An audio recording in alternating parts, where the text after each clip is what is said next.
Well, the SACCI annual convention drawing to a close today, and there's a focus on infrastructure in Africa in one of the sessions. It's a topic we talk a lot about. Snowy Khoza, who is CEO of Bigen Africa, joins us for more. Good morning, Snowy. Now, you're talking to this conference, Business in a New Africa Paradigm is the title of it, the SACCI annual convention. And you're talking about infrastructure this morning. It seems to me a topic whereby there's lots of talk and certainly in South Africa, not enough action. What are you going to tell the conference this morning? Good morning, Dave. Three things that I'm going to focus on. The first one is how should government and business interact on infrastructure expansion plans. The second issue that I'm going to talk about is how can the financing and ownership components of infrastructure projects be structured so that we can get better economic results. The third one is what opportunities are there to strengthen the trade links of other African countries in a way that we use infrastructure and that offers also opportunities for the benefits in improving the quality of life of all the people in the continent.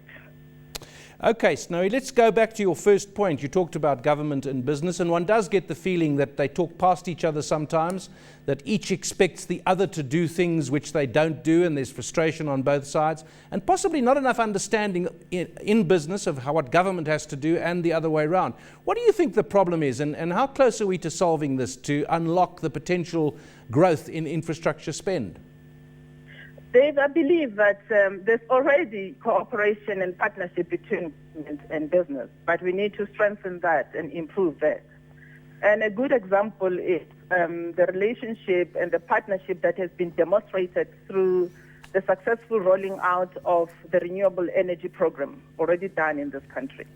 And I believe to improve on this, we need to identify separate roles and responsibilities. For example, I believe that government needs to ensure that it levels the playing field by making sure that it prepares, for example, an enabling and fair legislation and procurement processes that allows fast-tracking of the implementation of infrastructure projects. And I also believe that government's role is also to ensure that it provides project preparation funding, especially for feasibility studies, because most of the projects that are there, some of them are projects that are in paper, but those projects need to be translated to ensure that they're bankable and they can be taken out and implemented where financing is mobilized for those projects.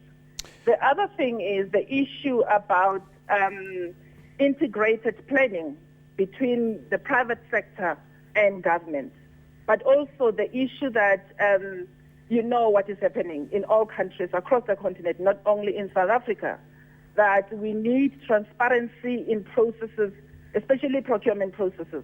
We need to avoid protected legal challenges that are happening, because when one company does not win the tender, then they take government to court.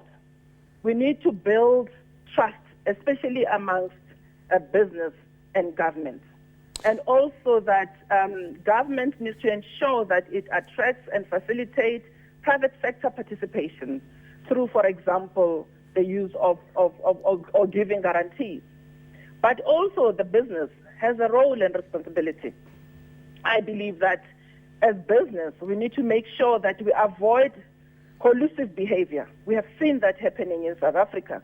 And I believe that if we're not careful, it's going to spread across the continent. But also to say that business or private sector must be realistic in the expectations of the return on investment. I mean, some of the pricing that we're seeing that business is doing for public sector projects, they're just unreasonable, let me say that. Yeah. And, the other thing that I wanted to say is that we also need to make sure that private sector and business also invest in infrastructure projects.